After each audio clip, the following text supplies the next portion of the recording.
Magandang araw sa lahat. Ito si Teacher Bong para sa Asignaturang Aralin Palipunan 6. Ang ating paksa ngayon ay natatalakay ang pagkakatatag, layunin, aral at paglaganap ng katipunan. Aralin 1, Part 1, Pagkakatatag ng katipunan. Tumagal na 333 taon ang pananakop ng mga Kastila. Mula sa ekspedisyong pananakop ni Miguel Lopez de Legazpi mula 1565 hanggang sa pagdideklara ng kalayaan ng Pilipinas ni Emilio Aguinaldo noong 1898. Ang mga pandaigdigang pagbabago tulad ng Cadiz Constitution, La Ilustración, pagtatapos ng Kalakalang Galyon, pagbubukas ng Suez Canal, at maging mga panloob na pangyayari sa bansa gaya ng pag-usbong ng mga gitnang uri, sekularisasyon, liberal na pamumuno ni Gobernador General Carlos de la Torre, Cavite Mutiny at paggarote sa Gomburza ay ang mga naging dahilan sa pagsiklab ng diwang nasyonalismo ng mga Pilipino.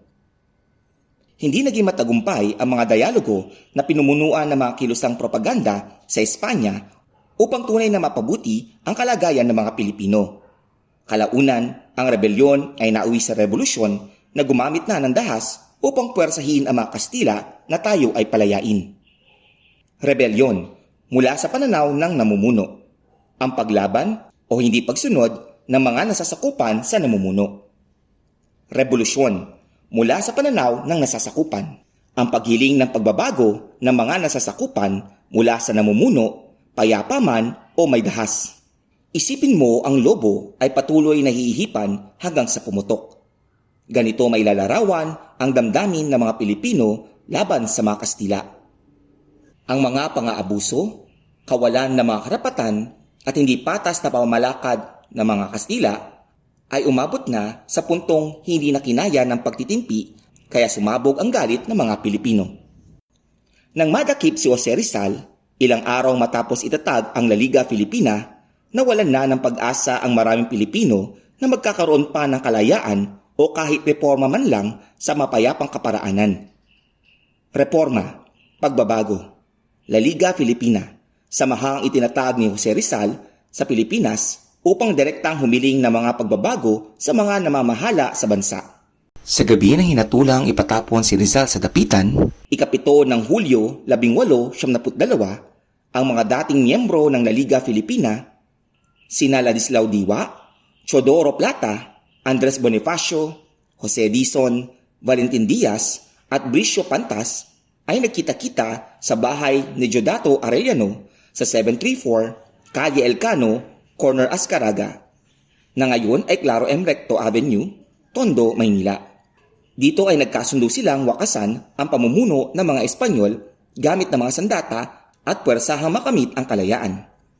Naitatag ang kataas-taasan, kagalang-galangang Katipunan ng mga Anak ng Bayan, KKK o mas kilala sa tawag na Katipunan. Bilang buod, tumagal ng 333 taon ang pananakop ng mga Kastila mula 1565 hanggang 1878. Ang mga pandaigdigang pagbabago at mga pangyayari sa loob ng bansa ang nagpasiklab ng damdaming nasyonalismo ng mga Pilipino.